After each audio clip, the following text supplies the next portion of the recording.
Sa isang liblib na baryo sa gilid ng kagubatan, nakatira ang isang mahirap na pamilya. Sina Isko, ang ama na isang magsasakang halos walang ani, si Aling Marta, ang kanyang asawa na palaging nagtitipid sa ulam upang may maihain sa kanilang hapag, at ang kanilang dalawang anak na sina Tomas at Lira. Madalas lugaw at nilagang kamote lang ang kanilang pagkain. Sa mga gabing walang ilaw, sabay-sabay silang nagdarasal na sana'y dumating ang araw na hindi na sila magugutom. Sa gitna ng kanilang taniman, tumindig ang isang malaking puno ng langka. Hindi iyon basta puno. Lagi itong hitik sa bunga kahit tagtuyot. Subalit, kakaiba sapagkat hindi basta-basta makalapit ang mga tao rito. May kakaibang lamig at bulong na naririnig tuwing gabi, kaya iniwasan ng karamihan ang lugar na iyon. Tanging si Isko lamang ang nagtatangkang pumitas ng bunga kapag wala nang makain ang pamilya. Isang gabi, habang naghahanap si Isko ng maaaring maihanda sa hapunan, pumunta siya sa ilalim ng puno ng langka. Napansin niyang tila kumikislap ang paligid at tila mas mabango kaysa karaniwan ang mga bunga. Nang bigla, mula sa likod ng mga dahon, lumabas ang isang nilalang. Isang tikbalang na puti ang balat at buhok, nakasuot ng balabal na tila gawa sa sinag ng buwan. Ang mga mata nito'y maamo, hindi nakakatakot gaya ng mga kwento ng matatanda. Nagulat si Isko at muntik nang matumba sa kaba, subalit nagsalita ang nilalang. "Huwag kang matakot. Ako si Lakan Puti, tagapangalaga ng punong ito." Nanginginig na tinanong ni Isko, "Ano po ang kailangan ninyo sa amin? Kung kami man ay nakasagabal, patawarin ninyo." Ngumiti ang puting tikbalang. "Hindi, Isko. Matagal na kitang binabantayan. Nakikita ko ang hirap ng iyong pamilya. Ang puno ng langka ay hindi lamang pagkain, kundi biyaya. Kung marunong kang magpasalamat at gagamitin ito sa kabutihan, ang lahat ng bunga ay magdadala ng kasaganaan sa inyong pamilya." Naiyak si Isko. Ang tikbalang ay nagabot ng isang hinog na langka, maliwanag at mabango, tila may gintong alon sa balat nito. "Dalhin mo ito sa iyong pamilya. Simula ngayon, habang kayo'y tapat at hindi sakim, ang punong ito'y magiging gabay ninyo sa swerte. Ngunit mag-ingat ka. Hindi lahat ng tao'y matutuwa sa inyong pag-unlad." Pag-uwi ni Isko, bitbit ang langka. Nagtaka si Marta at ang mga bata sa laki at bango nito. Nang buksan nila, hindi lamang matamis ang laman, kundi may mga butil ng ginto sa loob ng mga buto. Nabigla sila, ngunit agad nilang itinago ang sikreto, natatakot na baka agawin ito ng iba. Kinabukasan, nabayaran ni Isko ang kanilang mga utang at nakabili pa ng kaunting alagang hayop. Nagsimula ring maging masagana ang kanilang taniman. Unti-unting nagbago ang kanilang pamumuhay. Mula sa pagkagutom, sila'y naging isa sa mga pinakamayabong na pamilya sa baryo.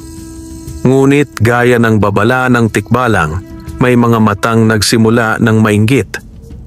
Isa sa kanila ay si Cardo, isang sakim na taga-baryo na matagal nang galit kay Isko dahil sa lupaing hindi nito nabenta.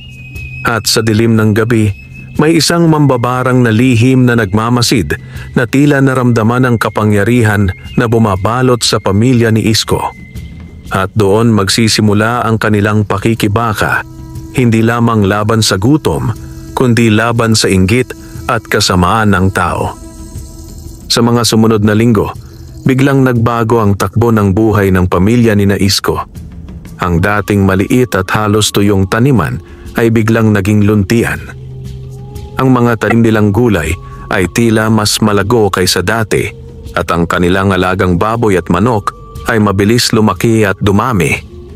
Ang mga kapitbahay ay nagtaka kung saan nanggagaling ang biglang yaman ng pamilya. Si Isko ba yon? Aba, may bago na silang kalabaw. Dati lugaw lang ang kinakain nila, ngayon may karne na sa hapag. Bulong ng isang ale sa pamilihan. Kahit anong ingat ni Isko at Marta na huwag pag-usapan ang punong langka, hindi pa rin nakaligtas sa tsismis ang kanilang pamilya. Lalo na't kapansin-pansin na parang hindi nauubos ang kanilang ani kahit na tag-init. Si Cardo, ang pinakamasakim na lalaki sa baryo, ay matagal nang naiinggit kay Isko. Dati, siya ang laging pinagkakatiwalaan ng mga tao, ngunit ngayon ay tila mas kinikilala si Isko. Habang nakaupo sa kanyang malaking bahay na yari sa bato, tinanaw niya ang bukirin ng pamilya at nagsalita. Hindi ito pangkaraniwan, may tinatago ang Isko na yan. Hindi pwedeng siya lang ang umasenso habang ako'y nababakuran ng mga utang. Dahil sa inggit, pinilit niyang alamin kung ano ang sikreto ng pamilya. Sa gabi, palihim siyang nagtungo malapit sa kanilang taniman at doon napansin ang punong langka. Sa ilalim ng liwanag ng buwan, nagliliwanag ang mga bunga at tila may malamig na hangin na umiihip. Bigla siyang nakaramdam ng kilabot, ngunit mas nanaig ang kanyang kasakiman. Habang si Cardo ay puno ng pag-iisip kung paano maagaw ang yaman ni Isko, may isang matandang babae na kilala sa baryo bilang si Aling Sabel, ang mambabarang. Siya ay kinatatakutan ng lahat dahil sa kanyang kakayahang magpadala ng sakit at kamalasan sa pamamagitan ng mga insekto at sumpa. Dumating siya sa bahay ni Cardo isang gabi. Dala ang kanyang hawak na supot na puno ng tuyong damo at balang. "Balita ko, may biglang umunlad sa inyong baryo," malalim niyang tinig. "Oo, si Isko," sagot ni Cardo. "At hindi ko matanggap na siya ay mas aangat sa akin." Ngumisi si Aling Sabel. "Kung gayon, tutulungan kita. Kapalit ng iyong kayamanan, ako'y may paraan para malaman ang sikreto niya at baka sakaling mapasa iyo rin ang kapangyarihan." Nagkasundo silang dalawa at doon nagsimula ang mas mabigat na panganib para sa pamilya ni Isko. Samantala, sa kabilang panig ng taniman, isang gabi ay muling nagpakita si Lakan Puti sa harapan ni Isko. "Isko, ramdam ko ang kasakiman at kadiliman na nagmamasid sa inyo. Mag-ingat ka, lalo na sa mga taong hindi marunong makontento.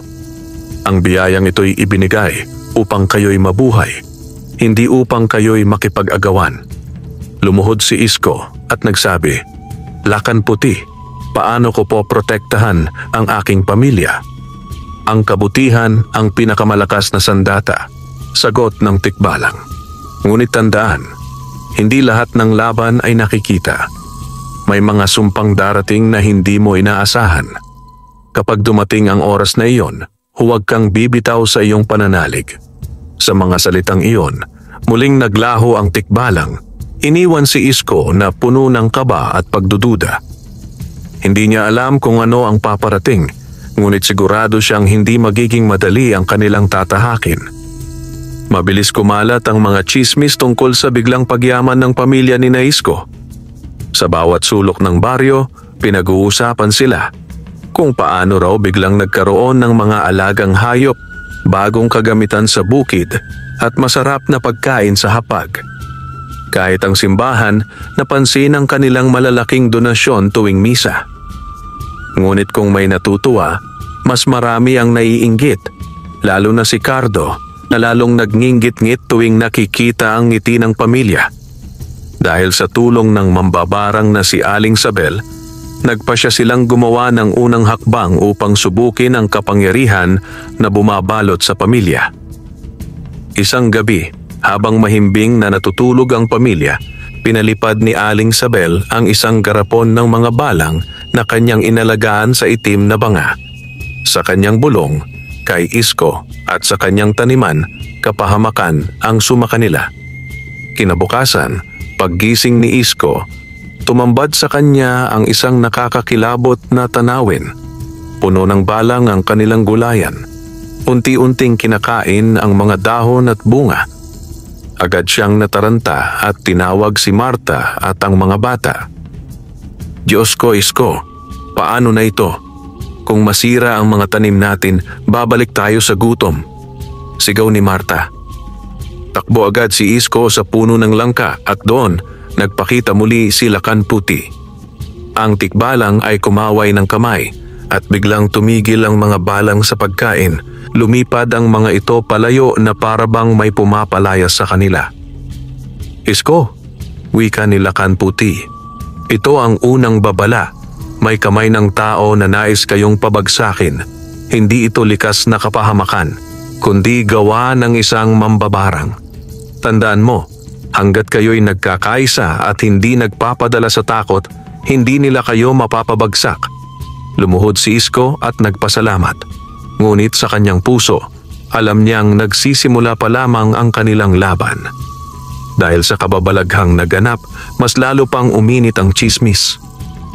"Aba, tingnan mo! Ni hindi natamaan ng peste ang mga tanim nila, bulong ng isang kapitbahay.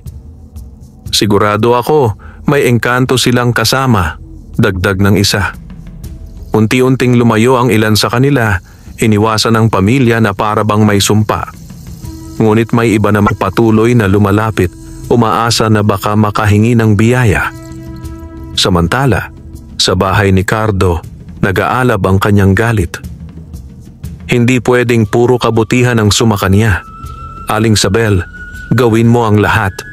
Kung hindi mo kaya, ako na mismo ang kikilos." Ngumisi ang matandang mambabarang. "Huwag kang magmadali, Cardo. Ang kapangyarihan ng puting tikbalang ay hindi basta-basta nasisira. Ngunit may paraan. Kapag nakahanap tayo ng kahinaan ng pamilya, doon tayo makakapasok." Sa kabila ng lahat, pinanatili ni Isko at Marta ang pagiging mapagkumbaba. Hindi nila ipinagyayabang ang kanilang yaman at madalas pa rin silang tumulong sa mga kapitbahay na walang makain. Lalo na si Lira, na laging nagdadala ng pagkain sa kanyang mga kaibigang mahihirap. Ngunit isang gabi, habang naglalakad pauwi si Lira galing sa kapitbahay, may malamig na tinig na umalingaw-ngaw mula sa kakahuyan. "Hindi ka ligtas, bata. Ang kasaganaan ng iyong pamilya ay hindi magtatagal." Napahinto si Lira, nanginginig. Nang lumingon siya, may nakitang anino ng isang matandang babae, si Aling Sabel, nakatitig sa kanya ng masama. Matapos ang gabing iyon, hindi mapakali si Lira. Paulit-ulit na bumabalik sa kanyang alaala ang malamig na tinig at ang matalim na titig ni Aling Sabel mula sa kakahuyan. Nang umuwi siya, agad niyang ikinuwento sa kanyang ina.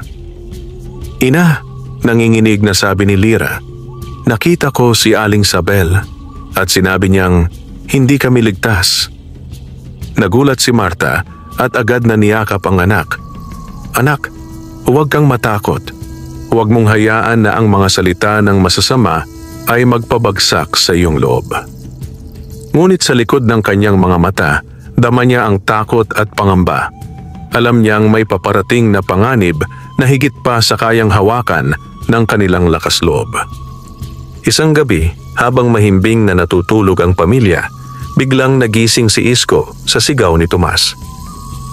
"Ama, ina, tingnan niyo po."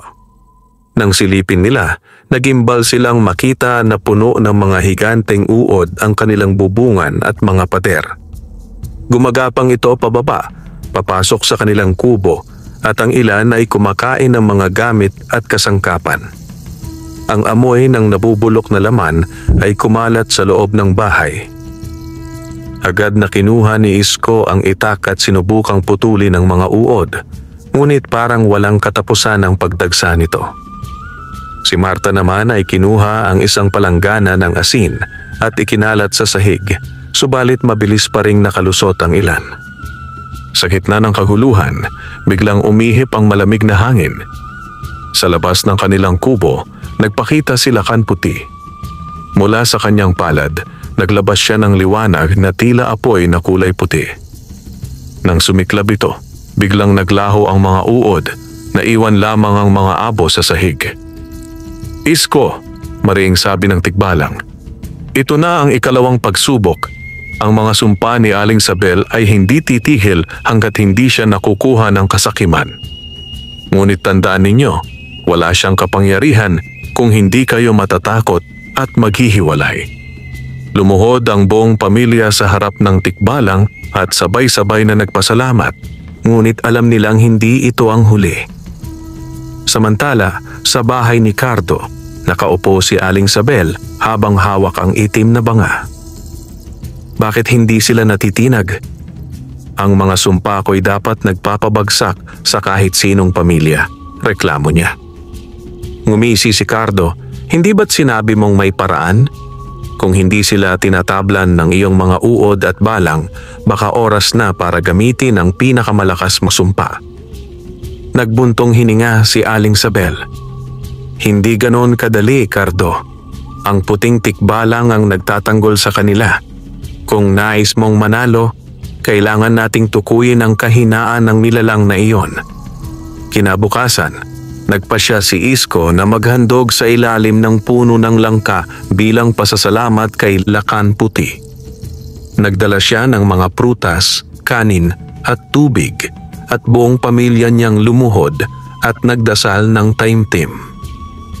Habang nakapikit sila, narinig nilang may mababang tinig na nagsabi, "Hanggat kayo'y nagpapasalamat at hindi naaakit ng kasakiman, patuloy kayong iingatan. Ngunit alalahanin, darating ang araw na susubukin hindi lamang ang inyong lakas, kundi pati ang inyong puso." Sa kabilang dako, habang pinagmamasdan ni Cardo ang pamilya mula sa malayo, kumulo ang kanyang dugo. "Kung hindi ko sila matatalo sa sumpa," bulong niya, "kukunin ko mismo ang punong langka. Kapag nawala sa kanila iyon, mawawala rin ang kanilang kapangyarihan." At doon nagsimula ang plano ni Cardo na agawin ang punong pinagkakakitaan ng pamilya. Habang lumilipas ang mga araw, lalong tumitindi ang inggit at galit ni Cardo. Hindi na siya makatulog sa gabi sa kakaisip kung paanong si Isko, na dati halos nakikisuyo sa kanya ng bigas, ay ngayoy higit pa ang yaman kaysa sa kanya. "Kung hindi ko sila mapabagsak sa sumpa ni Aling Sabel," bulong niya sa sarili, "kukunin ko mismo ang ugat ng kanilang kasaganaan." Ang plano niya, putulin at pagharian ang puno ng langka na pinagmumulan ng kanilang biyaya. Ngunit alam niyang hindi iyon basta-basta. Kailangan niyang gumamit ng tuso at lakas upang makalapit dito.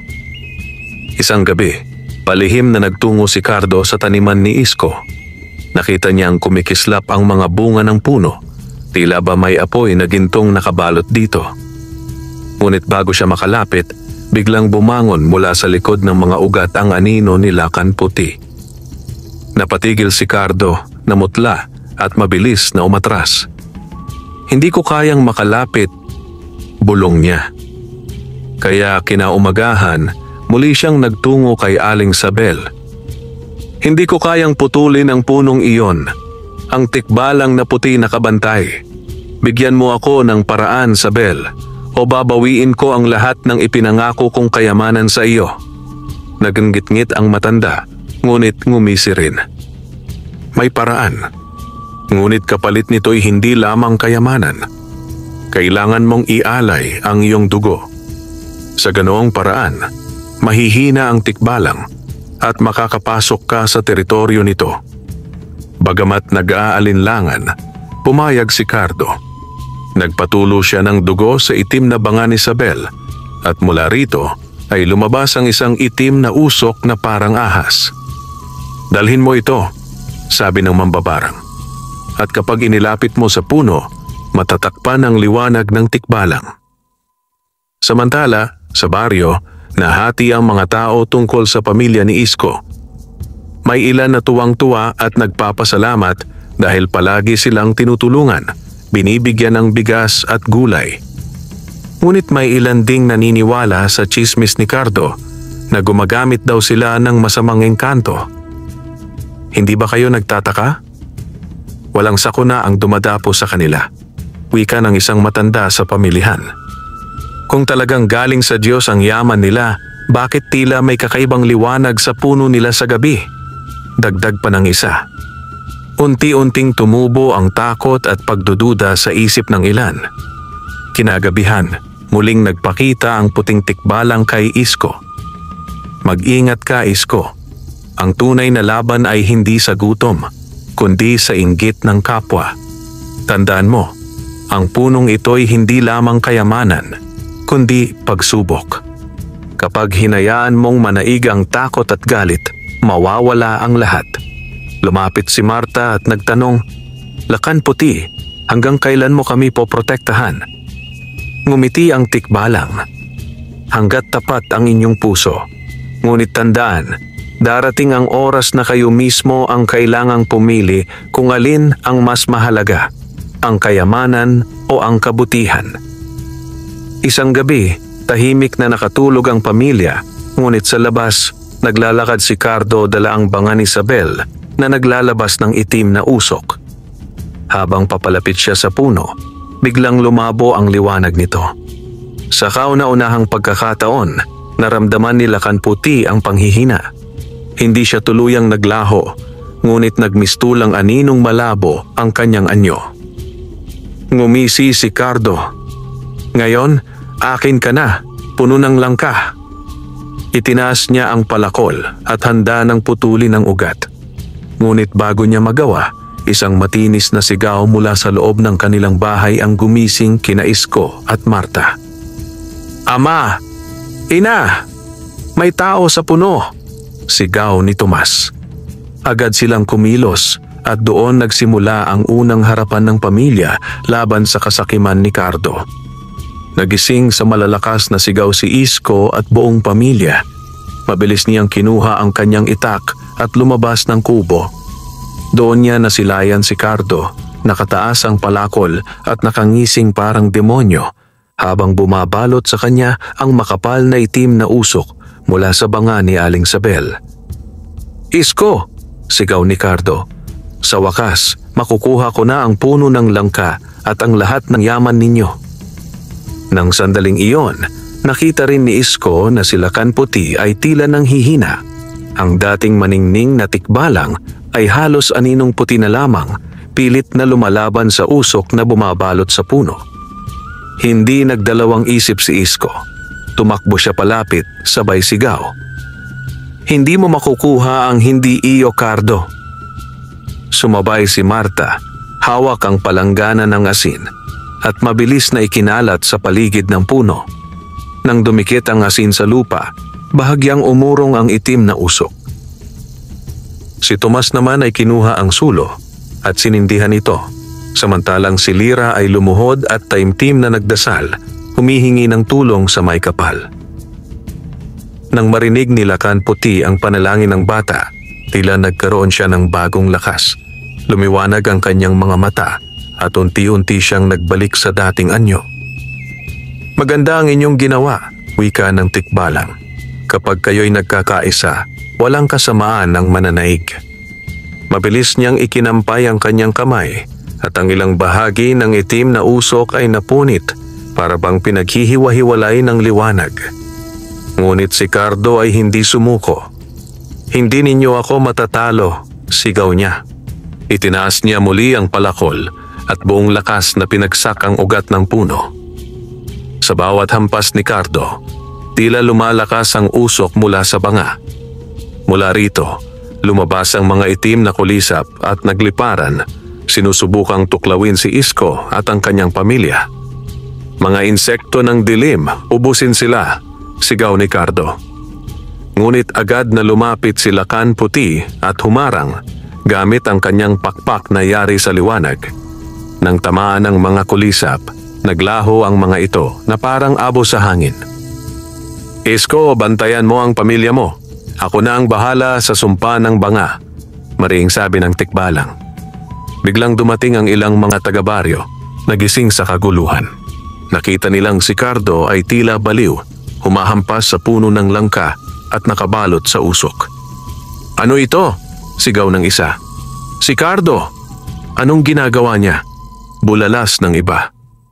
Ngumiti si Marta at sumigaw, "Mga kabaryo, nakikita ninyo ba?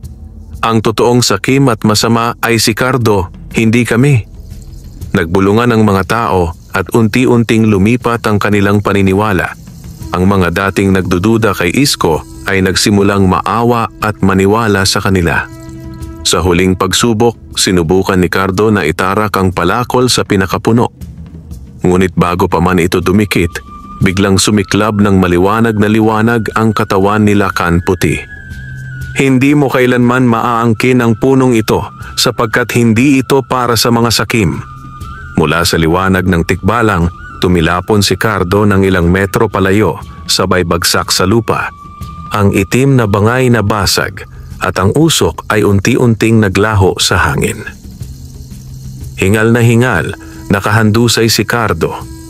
Wala na siyang lakas at ang mga tao sa baryo ay nagsimulang lapitan siya, hindi bilang kakampi, kundi bilang saksi sa kanyang kasakiman.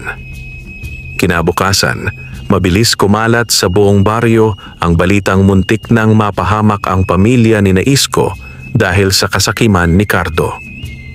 Ang mga nakakita sa pangyayari ay nagpatunay na totoo ang kanilang nasaksihan, ang itim na usok mula sa banga, ang mga kulisap na mula sa sumpa, at ang paglitaw ng puting tikbalang na nagligtas sa pamilya. Sa pamilihan, mga tao'y nag-uusap-usap. Si Cardo pala ang may pakana ng lahat. Totoo nga ang sabi ni Isko, hindi sila masama. Ang tikbalang na iyon ay kanilang tagapagbantay. Ngunit paano tayo? Hindi ba't delikado ring may nilalang na ganon sa ating baryo? Naghati ang opinyon ng mga tao. Ang ilan ay natatakot. Ang iba na may humahanga at nagagalak na mayroong mabuting nilalang na pumoprotekta sa isa sa kanilang pamilya. Samantala, hindi nakaligtas sa usapan si Aling Sabel. May ilang kabaryo ang nakakita sa kanya noong gabing nagpapalipad siya ng mga insekto at nagdadala ng banga kay Cardo. Dahil dito, napilitan siyang harapin ng mga tao. Ano ang karapatan niyo para husgahan ako? Sigaw ng matanda habang nanginginig ang kanyang kamay. Ginawa ko lang ang aking tungkulin para tulungan ang isang taong inapi. Ngunit mabilis siyang tinutulan ng isa sa mga matatanda sa baryo. Hindi tulong ang gawa mo, Sabel. Ikaw ay nagdulot ng panganib sa buhay ng mga inosente. Kung hindi dahil kay Lakan Puti, baka patay na ang pamilya ni Isko. Lalong lumaki ang galit ng mga tao at may ilan pang nagbanta na palayasin siya mula sa baryo. Sa gitna ng kaguluhan, lumapit si Marta sa mga tao at nagsalita. Mga kabaryo, huwag po nating gantihan ng kasamaan ang kasamaan.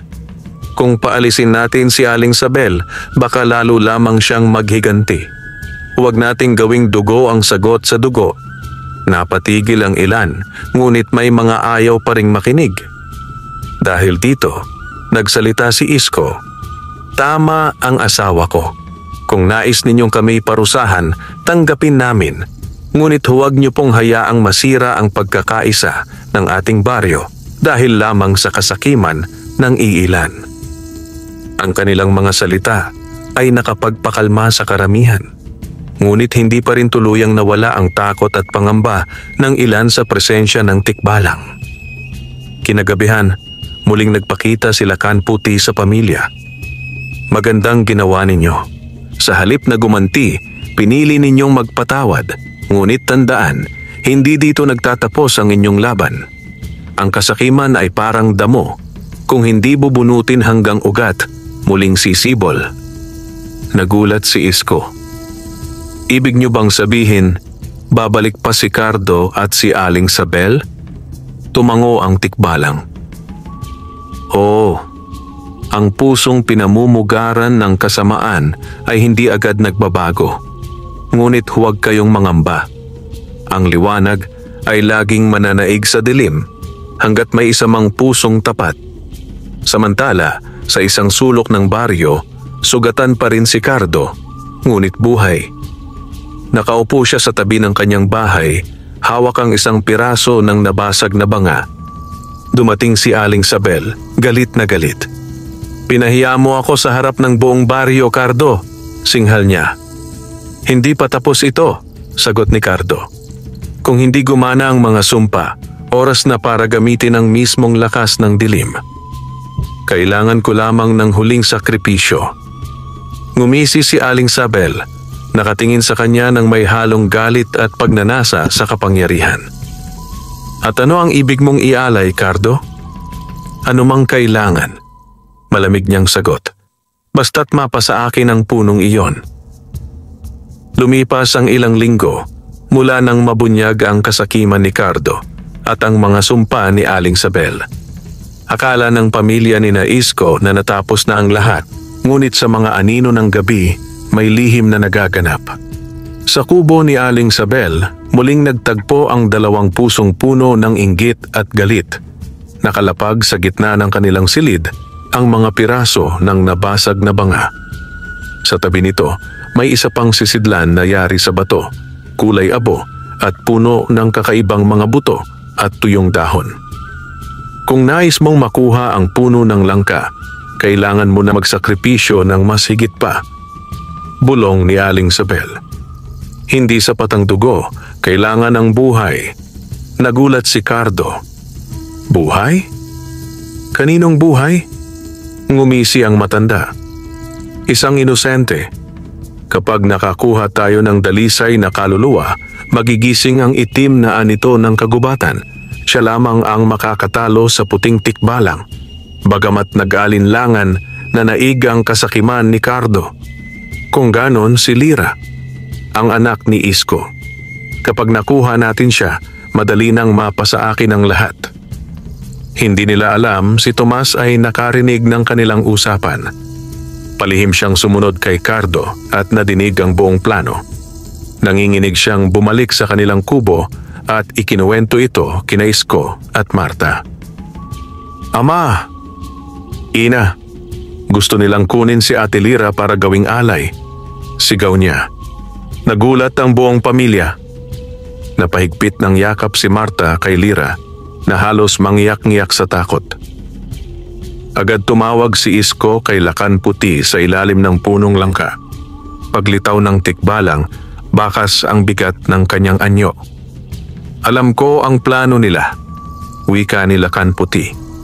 At hindi ko maitatanggi, mapanganib ang kanilang binabalak.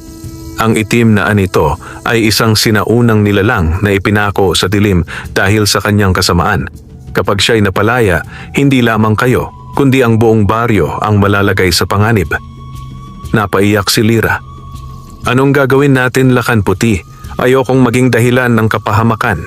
Lumapit ang tikbalang, inilagay ang kamay sa balikat ng bata. Hindi ikaw ang kapahamakan, kundi ang kasakiman nila. Ngunit tandaan mo, Lira, ikaw din ang magiging susi para labanan ng dilim. Ang dalisay na puso ay mas malakas kaysa sa pinakamabangis na sumpa. Kung ganon, maring sabi ni Isko, handa kaming ipaglaban ang aming anak. Hindi namin hahayaan na makuha nila si Lira. Tumango si Marta. Kung kailangan naming magsakripisyo, gagawin namin basta't ligtas ang aming pamilya at ang baryo. Ngumiti si Lakan Puti. Hindi kayo nag-iisa. Kapag dumating ang gabi ng kanilang ritual, ako'y nariyan. Ngunit kailangan ninyo ring manindigan. Ang laban ay hindi lamang sa akin, kundi sa inyo rin. Samantala si Cardo at Aling Sabel ay nagsimula ng maghanda para sa kanilang huling pakana. Sa gitna ng kakahuyan, naghukay sila ng hukay at naglatag ng mga simbolong itim sa lupa. Ngayong gabi, bulong ni Aling Sabel, kung makuha natin si Lira, magigising ang itim na anito at ang lahat ng yaman at kapangyarihan ng baryo ay mapapasa atin. Tumawa si Cardo, puno ng kasakiman. At si Isko? Siya ay luluhod sa akin. Ngunit hindi nila alam, sa malapit lamang, nagbabantay na si Lakan Puti. Naghihintay ng tamang oras para salubungin ang kanilang kasamaan. Dumating ang gabing kinatatakutan ng pamilya ni Isko. Ang buwan ay bilog at kulay dugo, at ang hangin ay malamig na parang may nagbabadya. Sa gitna ng kakahuyan, nagtipon sina Cardo at Aling Sabel. Nasa gitna ng kanilang bilog ang hukay na may mga nakaukit na simbolo, hugis ahas, kaliskis at mata na tila nakatitig mula sa ilalim ng lupa. Sa kalagitnaan ng gabi, habang mahimbing ang lahat, palihim na pumasok si Cardo at ang ilan niyang kasamahan sa kubo ni Isko. Sa kabila ng pagbabantay ni Isko, Nasapawan sila ng itim na usok mula sa mga orasyon ni Isabel. Isang iglap, si Lyra ay natangay, nakagapos at tinakpan ang bibig.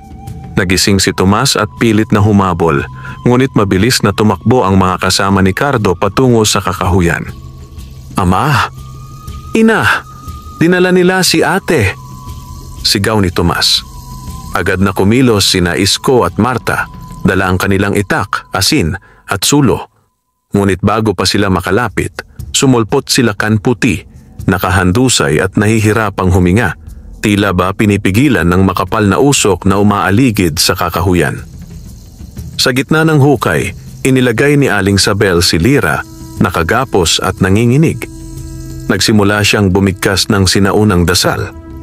"Sa dugong inialay, sa inosenteng kaluluwa, bumangon ka, anitong madilim, at kami biyayaan ng walang hanggang kapangyarihan." Nagsimulang gumalaw ang lupa. Mula sa hukay ay sumingaw ang amoy ng bulok na laman. Lumitaw ang mahahabang kamay na parang ugat ng puno, ngunit balot ng itim na kaliskis. Ang itim na anito ay nagsisimulang magising. Bago pa tuluyang makawala ang anito, dumating sina Isko at Marta, dala ang kanilang itak at asin. Sumugod sila sa bilog ng ritual. Sumigaw si Isko, "Huwag niyo nang galawin ang anak ko!" Itinapon ni Marta ang asin sa mga simbolo at biglang nagliyab ng apoy ang ilang bahagi ng bilog. Nayanig si Isabel, ngunit hindi siya tumigil. Walang makakapigil. Ang kapangyarihan ng dilim ay hindi mapipigilan ng asin at itak. Sa sandaling iyon, sumulpot si Lakan Puti, muling maliwanag at makapangyarihan. Tumindig siya sa gilid ng hukay at ang kanyang mga mata ay nagningning na parang 2 buwan. "Hanggang dito ka na, Isabel. Hindi ka kailanman magtatagumpay sa pamamagitan ng dugo ng inosente." Nagtuo si Lakan Puti at ang anito. Ang tikbalang ay kumikislap ng puting liwanag, samantalang ang anito ay lumalabas na may katawan ng dambuhalang nilalang, mga matay apoy at bibig na puno ng kadiliman. Muli namang sumugod si Cardo, hawak ang palakol. "Kung hindi ako tutulungan ng anito, ako na mismo ang tatapos sa inyo." Hinarang siya ni Isko, sabay sagupaan ng kanilang mga sandata, palakol laban sa itak. Nagliyab ang paligid sa banggaan ng kanilang lakas. Sa gitna ng kaguluhan, nakagapos pa rin si Lyra. Ngunit sa kabila ng kanyang takot, pinikit niya ang kanyang mga mata at taimtim na nanalangin. "Diyos ko, iligtas niyo po kami. Huwag niyo pong hayaan ang kasamaan na manaig. Naway gabayan niyo si Lakan Puti, si Ama, at si Ina." Bigla, mula sa kanyang dibdib, ay lumabas ang liwanag na mas maliwanag pa kaysa buwan. Nasilaw si Aling Sabel at ang anito'y napaungol sa sakit. Ang mga tanikala ni Lyra ay natunaw at siya'y nakalaya. Tumakbo siya papunta sa kanyang pamilya at ang kanyang mga kamay ay tila nagliliwanag. Kumulo ang lupa sa paligid ng hukay. Ang itim na anito ay halos lumabas na ng buo mula sa ilalim ng lupa. Ang katawan nito ay parang pinaghalong ugat at kalansay. Ang mga matay nagliliyab na pula at ang hiningay amoy ng bulok na laman. Wakasan na ang liwanag, ang umuugong nitong tinig na dumadagundong sa buong kakahuyan. Nang makatakas si Lyra sa tanikala, tumakbo siya papalapit kina Isko at Marta. Nang mahawakan niya ang kamay ng kanyang mga magulang, biglang nagliyab ng puti ang kanilang mga katawan, para bang pinag-isa ang kanilang lakas. Lumapit si Lakan Puti, nakangiti. "Ngayon naiintindihan ninyo. Ang tunay na kapangyarihan ay hindi sa kayamanan, kundi sa pagkakaisa at kadalisayan ng puso. Ang liwanag mula sa pamilya at sa tikbalang ay nagsanib, naging dambuhalang haligi ng puting apoy na tumayo sa gitna ng kagubatan." Muling sumugod si Cardo kahit sugatan. "Hindi! Akin ang punong iyon. Akin ang lahat ng kayamanan." Sigaw niya habang hawak ang palakol. Ngunit nang lapitan niya si Lyra, biglang tumigil ang kanyang mga paa. Natakpan siya ng liwanag na tila apoy at siya'y napahandusay, halos masunog ng sariling kasakiman. "Akin, lahat! Akin!" Paulit-ulit niyang sigaw hanggang siya'y mawalan ng malay. Si Aling Sabel naman ay desperadong nagpatuloy sa kanyang dasal. Ngunit nang lumapit ang anito sa kanya, imbes na biyayaan, siya'y sinakmal ng sariling nilalang. "Hindi! Ako ang nagpalaya sa iyo!" Sigaw niya, ngunit hinigop siya ng itim na anito. Naging abo ang kanyang katawan. Sa huling sagupaan, umatake ang anito. Inilabas nito ang maitim na usok na parang bagyong lilipol sa buong baryo. Ngunit sinalubong ito ng puting apoy ng pamilya at nilakan puti. Nagtagpo ang liwanag at dilim at isang napakalakas na pagsabog ang yumanig sa lupa. Ang mga puno'y nayanig, ang hangin ay sumipol, at ang buong kagubatan ay tila nagdilim. Ngunit sa gitna ng lahat, ang liwanag ang nanaig. Ang anito'y napasigaw ng huling beses at unti-unting naglaho hanggang sa wala nang natira kundi abo at malamig na hangin. Pagkatapos ng lahat, bagsak at pagod ang pamilya. Lumapit si Lakan Puti sa kanila. Nakangiti, ngunit bakas ang lungkot. "Nagawa ninyo ang hindi kayang gawin ng sinumang tao. Hindi ko kayo iniligtas. Kayo mismo ang nagligtas sa inyong sarili at sa baryo. Ngunit oras na para ako'y bumalik sa aking mundo."